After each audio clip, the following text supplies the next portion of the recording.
Good morning friends. आज हमारा income tax में पार्ट 5 हम देखेंगे। इसमें हमने आज नया चैप्टर स्टार्ट किया है, इनकम फ्रॉम हाउस प्रॉपर्टी। काफ़ी इजी चैप्टर है। इस पर हमें थोड़ा सा ध्यान देना है। कुछ बेसिक कॉन्सेप्ट्स हैं। अगर जो हम बेसिक कॉन्सेप्ट्स को अच्छे से ध्यान देंगे तो इसके हम पूरे चैप्टर के सवाल हम आसानी से कर जाएंगे।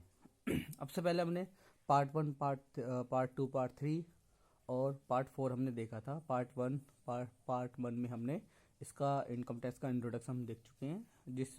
जिसको भी पहले का पार्ट देखना है, इनकम टैक्स के बारे में जानना है, उसको बेसिक चीज़ जाननी है, बेसिक टर्म जाननी है, वो जो है हमारे पार्ट 1 से लेकर पार्ट 4 तक आप देख सकते हैं। और पार्ट 4 में हमने एग्रीकल्चर इनकम को डिस्क्राइब किया था बहुत ही अच्छे से डिटेल में, जो काफ़ी मोस्ट इम्पोर्टेंट आपका क्वेश्चन आपका पूछा जाता है एग्जाम में। और ये आपका जो मेन आपका जो चैप्टर है आपका इनकम फ्रॉम हाउस प्रॉपर्टी, ये भी काफ़ी बार पूछ लिया जाता है। इसका एक क्वेश्चन जरूर पूछ लिया जाता है, income from house property. Question काफ़ी आसान होता है। अगर जब हम कोई भी क्वेश्चन अगर जब हम बात करते हैं, कोई भी क्वेश्चन इसका 5 से 10 मिनट से ज़्यादा का नहीं होता। 5 से 10 मिनट में क्वेश्चन आपका कंप्लीट हो जाता है। लेकिन बशर्ते हमें जो है उसकी जानकारी होनी चाहिए, हमें पता होना चाहिए कि ये क्वेश्चन होना कैसे है। तो जानकारी के लिए हमें कुछ रूल्स होंगे, कुछ रेगुलेशन होंगे और कुछ हमें बेसिक टर्म्स होंगी, उनके बारे में हमें जानना जरूरी है। जो इसके इनकम फ्रॉम हाउस प्रॉपर्टी जो बेसिक टर्म्स हैं, बेसिक कंडीशन है, उसको हम देखेंगे, आज जानेंगे। पहले हम बात करते हैं income from house property. Income from house property ये क्या है, इसका मतलब देखते हैं। इनकम, इसमें जैसे नाम से आपका क्लियर हो रहा होगा कि इनकम फ्रॉम हाउस प्रॉपर्टी, हमें यहाँ पर कैलकुलेट करते हैं income from house property. House property का मतलब जो हाउस प्रॉपर्टी से हमें इनकम होगी। जैसे हाउस प्रॉपर्टी से इनकम कैसे होगी, मान लो हमने कोई अपनी हाउस प्रॉपर्टी है, वो हमने किराए पे उठाई हुई है, यानी हमने लेट आउट किया हुआ है, लेट आउट किराए पे दी हुई है। तो किराए से जो इनकम होगी वो आपकी किस में आएगी, आपकी इनकम फ्रॉम हाउस प्रॉपर्टी में आएगी। इसमें वही प्रॉपर्टी आएंगी, वही हाउस प्रॉपर्टी आएंगी जो हमारी जमीन से लगी हुई होंगी। क्लियर। और इस पूरे जो चैप्टर है, चाहे तो इनकम फ्रॉम हाउस प्रॉपर्टी हो, कुछ भी हो, हमें यहाँ पे टैक्स नहीं लगाना। हमें यहाँ पे सिर्फ ये कैलकुलेट करना पड़ेगा कि इनकम फ्रॉम हाउस प्रॉपर्टी से इनकम कितनी है। टैक्सेबल इनकम हमें यहाँ पे निकालनी है। पूरे चैप्टर में हमें इस बात का ध्यान रखना है, पूरे चैप्टर में हमें सिर्फ टैक्सेबल इनकम निकालनी है, ना कि हमें इसमें टैक्स लगाना है। तो इनकम फ्रॉम हाउस प्रॉपर्टी का मतलब मैं आपको बता चुका हूँ। ऐसी इनकम जो है मकान संपत्ति को किराए पर उठाने से प्राप्त होती है, वो इनकम जो है हमारी हाउस प्रॉपर्टी में आपकी शामिल की जाती है। तो इसके कुछ बेसिक टर्म्स हैं, वो हमें समझना पड़ेगा। सबसे पहले होता है इसका म्युनिसिपल वैल्यू।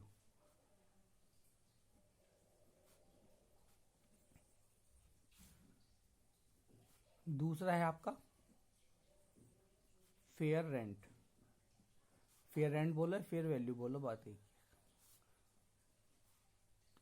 एक होता है इसमें एक्चुअल रेंट।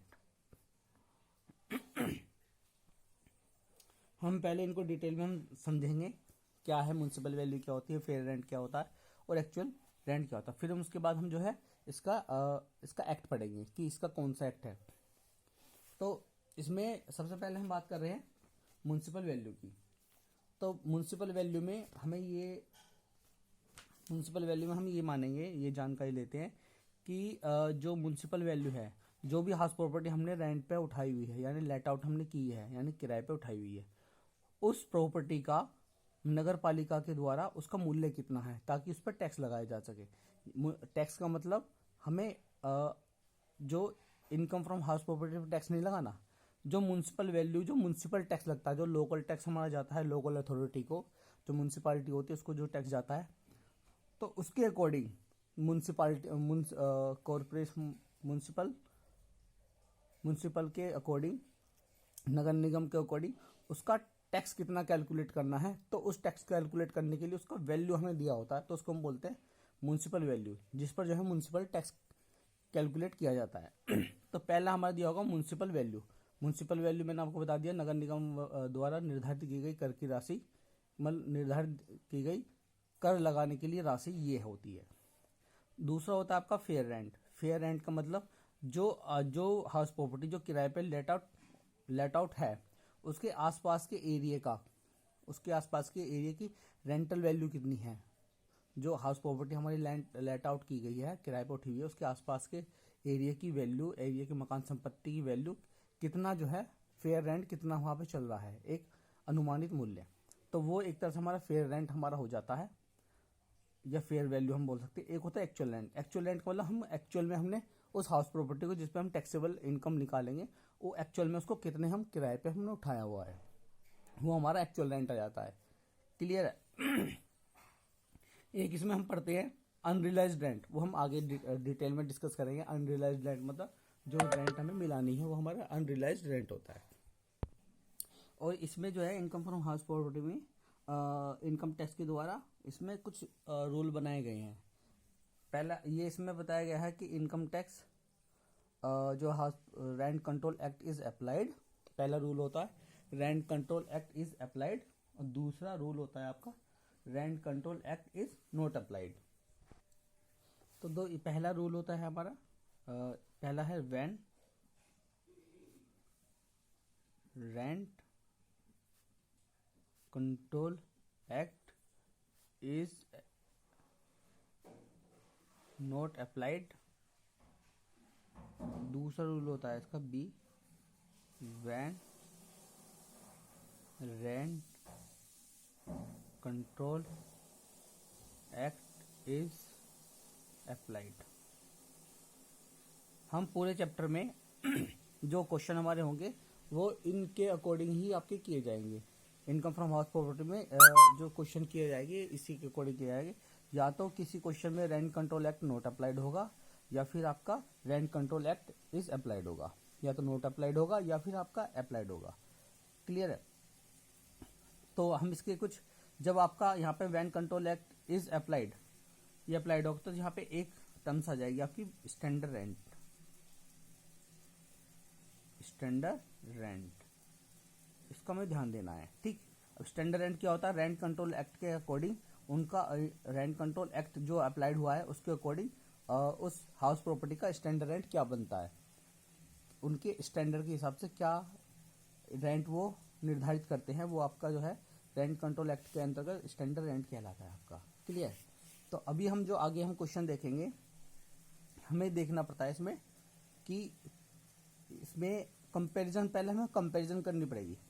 कंपेयर करने के लिए हमें कुछ बताए थे इसमें। एक तो हमें ग्रोस एनुअल वैल्यू निकालनी पड़ती है, हमें ग्रोस एनुअल वैल्यू। उसके बाद हमें इसमें निकालनी पड़ेगी एनुअल वैल्यू। हमें दो वैल्यू निकालनी पड़ती है इस चैप्टर में सबसे शुरू में।